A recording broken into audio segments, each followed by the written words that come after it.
Okay, start na po tayo, no? Once again, good evening everyone. Mula po sa mga kababayan natin at mga viewers sa buong Pilipinas at sa buong mundo, magandang gabi. At sa mga ano naman po, kababayan at viewers natin sa Luzon, good evening. At sa mga viewers naman po sa Visayas at Mindanao, maayong gabi sa inyong tanan. Once again po, John Pizania reporting from Taguig. At dito po ang Sandigan News, nothing but the truth.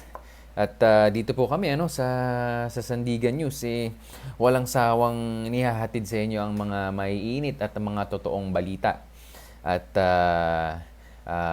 kahit po ulit-ulitin naming sabihin ayaw na ayaw po talaga namin ng fake news. Kahit sino naman po sa atin hindi talaga nakakatuwa 'yon. At anyway, bilis ho ng panahon, no? Today is May 30, 2020. Araw po ng Miyerkules. At malapit na naman pong matapos ang isang linggo. Kalahati na agad. Napakabilis po, ano? Kamusta po? Kamusta ang mga kababayan? At ngayong gabi, marami tayong i-discuss sa mga mainit na balita. Anyway, this is our day 60 under the ECQ, yung Enhanced Community Quarantine po natin. At 2 buwan na po. At kamusta naman po ang mga kababayan natin? Sana lahat po kayo nasa mabuting kalagayan, ano? At kahit na naiinip na sa kani-kanilang mga tahanan, nagiging productive pa rin po tayo. Kaya kami po dito, no? Gusto lang naming ipaalam na dito kami sa Sandigan News nakikiisa sa ating pamahalaan para malabanan po itong COVID-19 na kinakaharap natin. At nais din namin pong siguraduhin sa inyo na lahat po ay updated sa mga may init at mga nagbabagang mga balita. Okay po, ito i-discuss natin to ngayong gabi, no? Isa-isahin na natin. Syempre po, ang pinakamainit sa lahat, ang COVID-19. I-discuss natin dito yung mga new cases nila, new recoveries at mga new deaths. At susunod po dito yung mass testing naman po sa pangkalahatan dito sa COVID-19.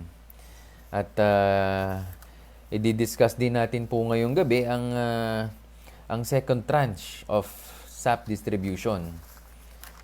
At ang susunod naman po dito ay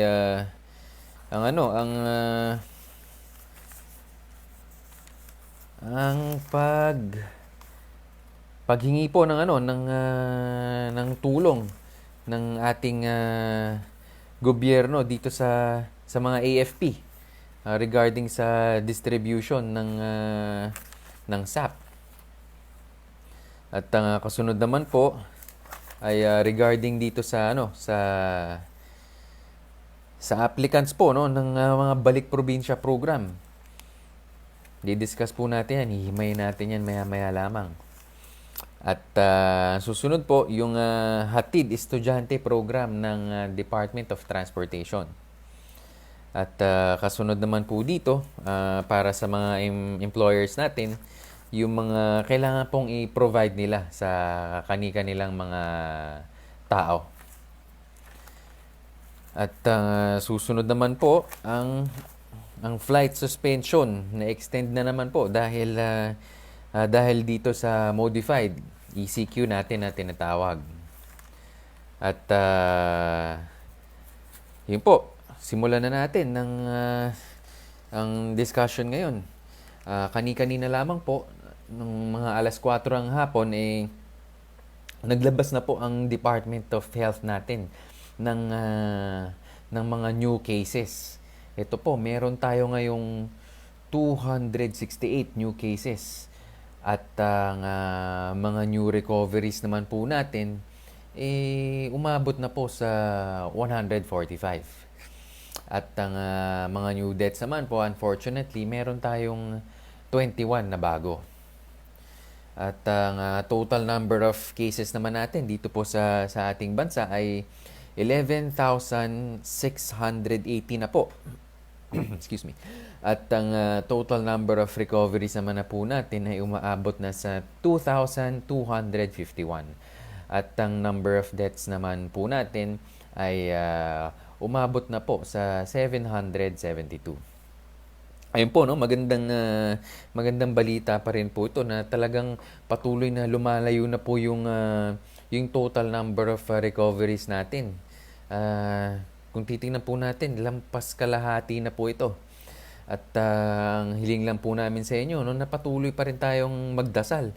At sa mga susunod na araw para patuloy pa rin pong lumayo yung number of recoveries. At sana po mawala na talaga yung yung new deaths natin po, at saka especially yung mga new cases. Kung iisipin natin, imposible po, no? Pero dasal-dasal lang po tayo, mga kababayan. At anyway, yung, ano po, no? A gentle reminder lang sa mga updates po ng mga balita, i-follow nyo po yung mga ibang programa natin. Meron po kami dyan sa Banat Pilipinas. Follow nyo po si Sir King. 10 a.m. po yan. Tapos po si Sir Lowell naman sa 3 p.m. naman po, araw-araw yan. Okay, susunod. Ito naman po ang susunod na balita.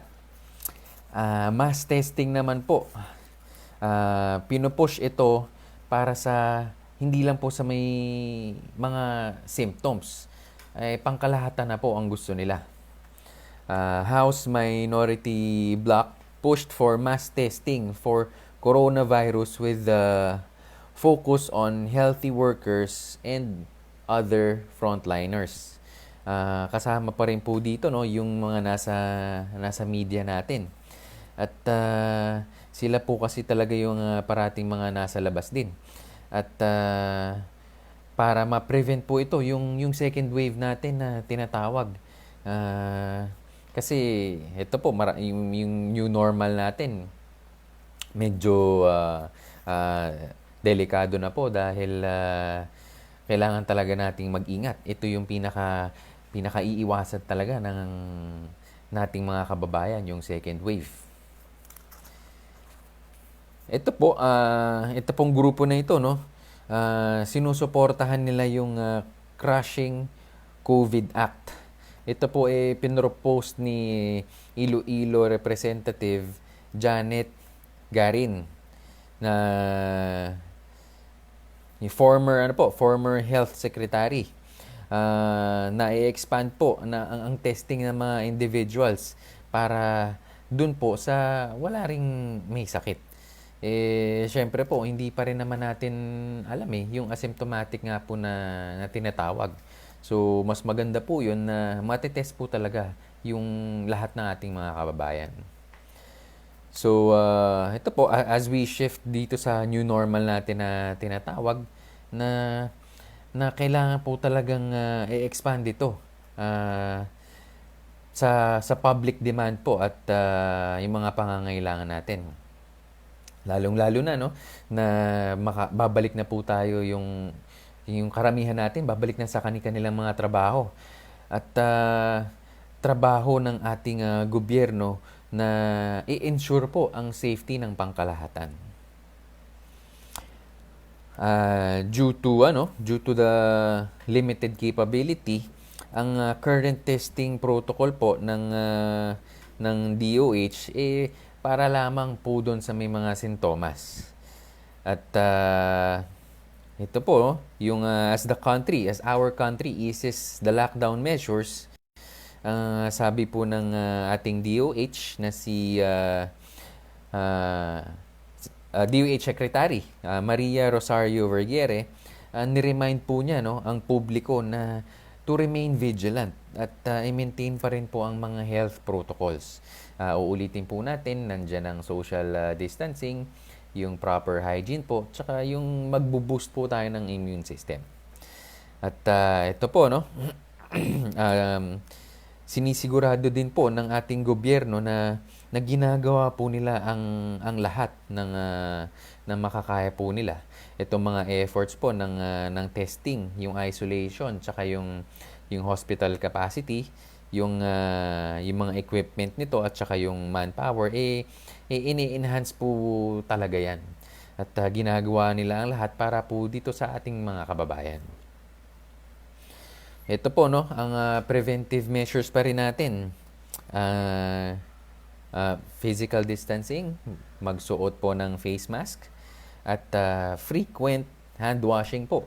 At yung i-observe pa rin po natin yung cough etiquette. At hindi po tayo pwedeng basta umubon lang po nang hindi tinatakpan. At sinasabi pa rin po dito na effective pa rin po siya against the virus. Okay, speaking po, no, kamakailan lamang ay naglabas na ng listahan po na kung sino yung mga ano sa atin, mga under ECQ at dito sa GCQ. Pero ito po ang Laguna natin, ano, nag-appeal sila na yung areas po under ECQ hindi naman po dapat sanang ilahat. According to Dr. Eduardo Hanario, DOH Region 4A Director, nire-recommenda po nila na konting parte po lang sana ng probinsya ang ilalagay under modified ECQ. Sabi pa rin po niya dito, no, most of the COVID-19 cases in Laguna are in the 1st and 2nd district. While 3rd and 4th district naman po, pwede nilang ma-consider na low-risk areas. Ito naman po, no, malipat naman tayo sa Cebu. Ang sinasabi po kasi natin dito, ang Cebu City kasama dito sa sa ECQ natin. Pero po ang Cebu Mandaue at ang Lapu-Lapu, gusto po nilang magstay under ECQ pa rin. Ayon naman po kay Mayor Edgardo Labella, sorry. At tinanong niya ang ating national government na i-extend po yung ECQ until na makakumpleto po ng mass testing. Sabi po niya, dagdarin niya, no, na hindi talaga pwedeng makumpiyansa tayo. At kaya nangihingi sila ng konsiderasyon. Kung iisipin nyo rin po ng mga kababayan, parang mas importante pa rin talaga ang buhay ng mga tao. Kaya iniisip pa rin po ng ating mga leaders sa local government units na ma-extend po dun sa mga alam nila pong mga delikadong lugar. Kasi po mas sila pa rin ang mga nakakaalam nun . Sila po yung umiikot sa kanilang mga lugar. So, sana po mapagbigyan sila dito sa pagkakataong ito. Ito po, sunod naman tayo sa pang mainit na balita. Around 11 million families to get second tranche of COVID-19 cash aid. Cash aid po, no, yung SAP natin. Social Welfare Secretary Rolando Bautista said that more or less 11.1 million families from areas are still placed under ECQ will be included in the new beneficiary list for the SAP. Ito po, no, malinaw yung natin, yung mga karagdagang pamilya natin, yung tulong na pinaabot ng ating gobyerno ay tuloy-tuloy pa rin po. Ito pong ahensya na to, no, ay hinihintay pa rin nila ang executive order bago po mailabas ang final na guidelines para po dito sa cash aid distribution. Ito po, also authorities will also need to validate yung LGUs, yung liquidation reports po nila bago po ma-implement ito pong second tranche natin. Para po masigurado rin na yung yung mga tamang beneficiaries po ang makakakuha talaga ng cash aid. So, simple lang po, no? Pag nakakuha na kayo, syempre, hindi na ho kayo pwedeng makakuha ulit. Kung matatandaan po natin, itong first tranche natin, initially, ang na-cover po nito ay 18 million low-income households. Sila po ay makakakuha ng 5,000 to 8,000 worth of assistance. Then, ni-reveal din po, later on ni Secretary Roque na merong additional na 5 million beneficiaries out of sa mga LGUs natin na isasama po dito sa first batch ng subsidy. At ito po, speaking naman sa SAP distribution, President Rodrigo Duterte taps AFP for cash aid distribution. Hiniling po ng ating Pangulong Duterte na ang Armed Forces of the Philippines na tulungan ang DSWD sa pamimigay ng ayuda sa SAP beneficiaries. During the public address yesterday, President Duterte asked Retired General and now Social Welfare Secretary Rolando Bautista to seek assistance from soldiers in distributing the money. Ayon po kay Brigadier General Edgard Arevalo, ang spokesperson po ng AFP, our field commanders will institute necessary adjustment in our troop deployment. Kita naman po natin, mga kababayan, na ang nais ng Pangulo mapabilis ang pamimigay ng ayuda. Kaya hinihiling po niya ang assistance ng AFP para tumulong po ito sa DSWD at sa mga LGUs sa pag-distribute ng cash aid. At sana po makarating na yung mga ayuda sa beneficiaries na hindi pa ho nakakatanggap nito. Ito po, lipat naman tayo sa Pasig.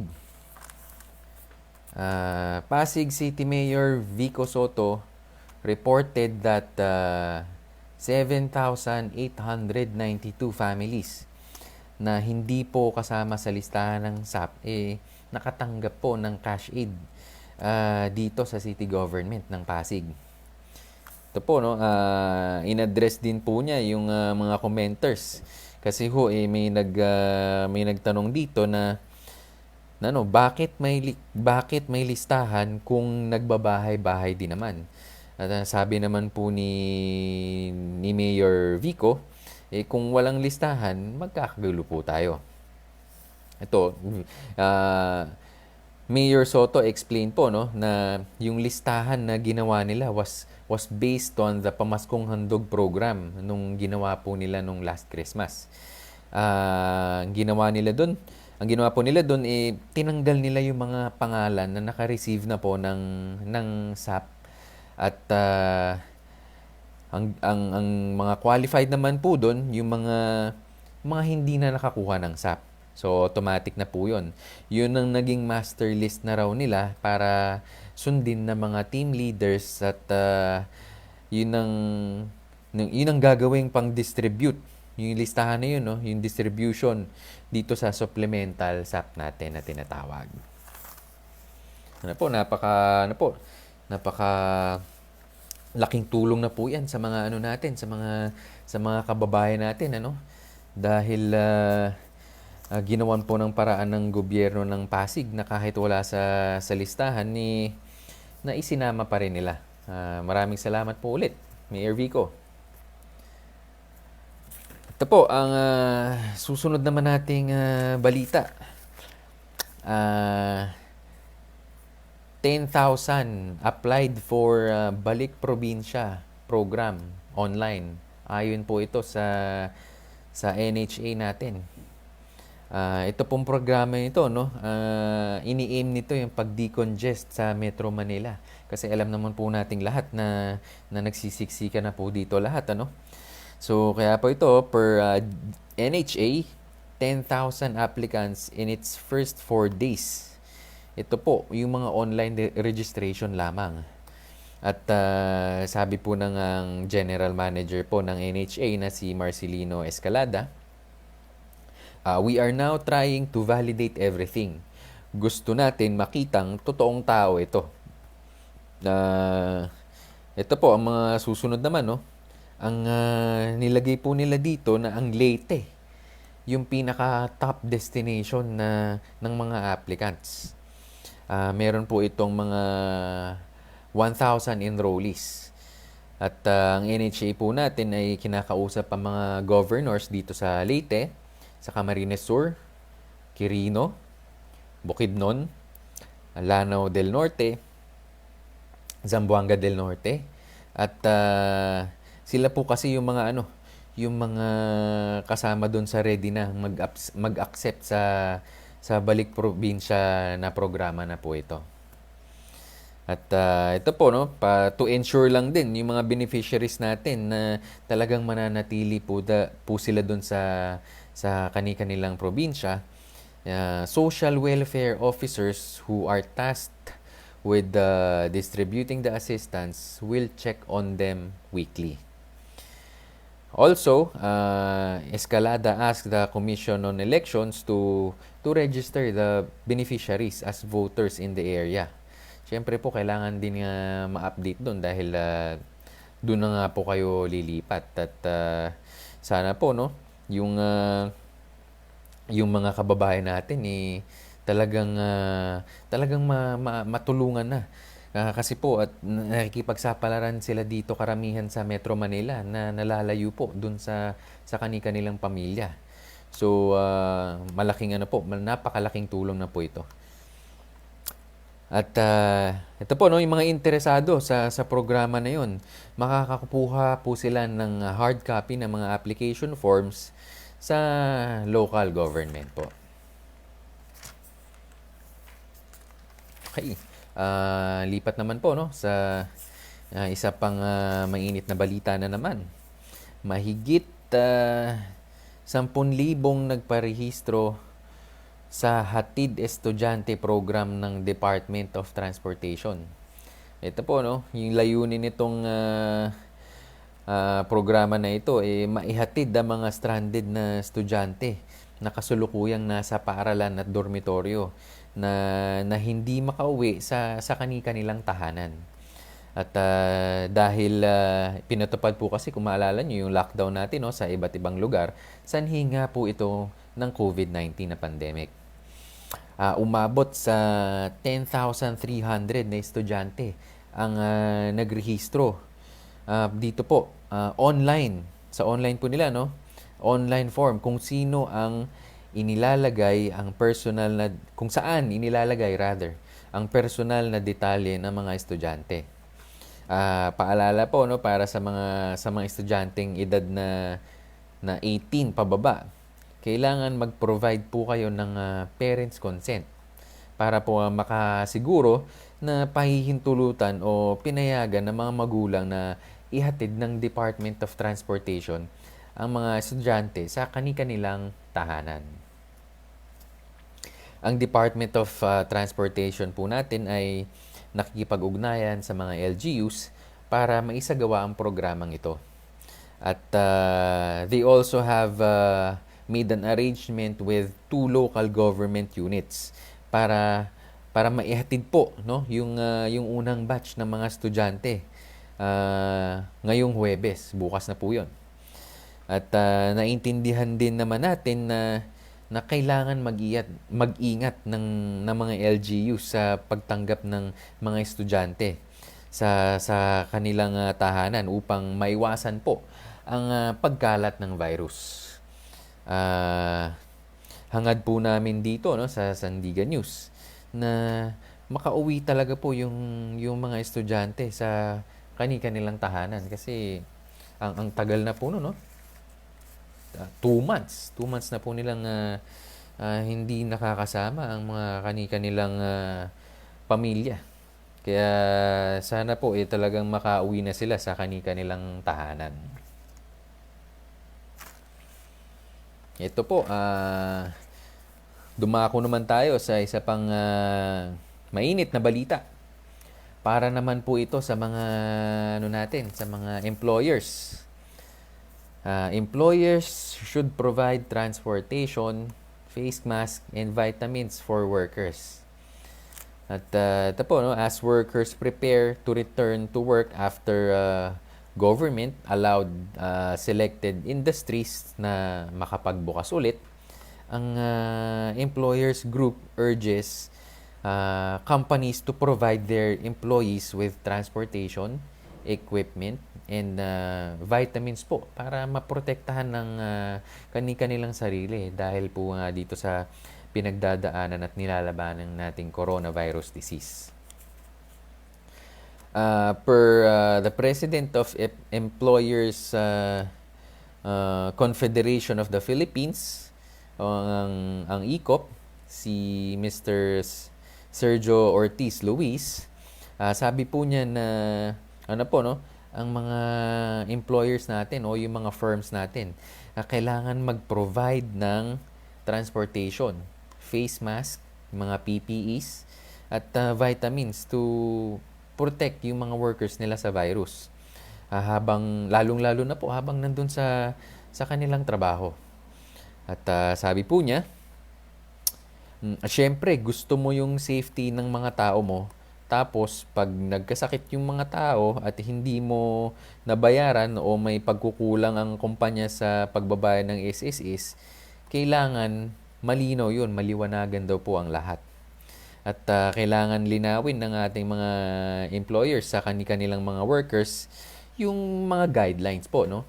At ipaliwanag ng mabuti ang mga industries din po, yung mga allowed na binuksan ng ating gobyerno. Kasi hindi naman po lahat na payag talaga. Alam ko po, karamihan sa ating mga kababayan na talagang kailangan ng magtrabaho. Pero meron pong mga listahan dito ng mga kailangan pa lang na mag-operate. At saka dun po sa mga mag-ooperate po, inuulit po namin, maximum of 50% capacity lang po ang pupwede. Ito po ang isa pang mainit na balita. Flight suspensions extended again due to modified ECQ. Ito pong mga local airlines natin po ay nag-extend ng kanilang flight suspension due to the modified ECQ. At ito po, ang Cebu Pacific natin announced its domestic and international flights na will be remain cancel hanggang end of the month. At also, dito po ang Skyjet Airlines din, yung schedule po ng domestic flights nila will resume naman sa end po ng May as well. Ang mga affected passengers naman po natin dito, ng Cebu Pac at ng Skyjet can rebook for free. At pwede po silang mag-avail ng travel fund or pwede rin naman po ang full refund. For Cebu Pac customers naman po na nakabook na from June 1 to 30, they may also change their travel dates or convert their tickets into vouchers for a future trip. Ayan po, inuulit natin. Wag po din tayong masyadong excited mga kababayan dahil hindi porket nakapag-ano na tayo, na nakapag-book na o kaya nababalitaan na hanggang end of May na lang, magbubook na tayo agad. Wag po muna kasi hindi pa rin po talaga tayo safe. At ito naman po, yung sa Skyjet. Ang customers naman po nila ina-advise na mag-send ng inquiries via customer care at flyskyjetair.com. Nulit ko po, customer care at flyskyjet.com. At ayun po, mauubusan na naman tayo ng 30 minutes. Once again po, maraming salamat sa patuloy niyo pong pagsubaybay dito sa Sandigan News. At nais po naming pasalamatan ng ating gobyerno sa patuloy na paggawa po, no, ng iba't ibang proyekto para matulungan ang ating mga kababayan. At anyway, ito po, inuulit ko po, no. Please get updated by following our Facebook pages. Ang Sandigan News, ang Banat Pilipinas News, at ang The President News. Mamaya na po yun, no? Yung The President News, 9 p.m. po. Mag-host po ulit ako dyan. At muli po, kita-kita tayo ulit mamaya. John Pizania po ulit, nagre-report for Sandigan News. Nothing but the truth. Magandang gabi.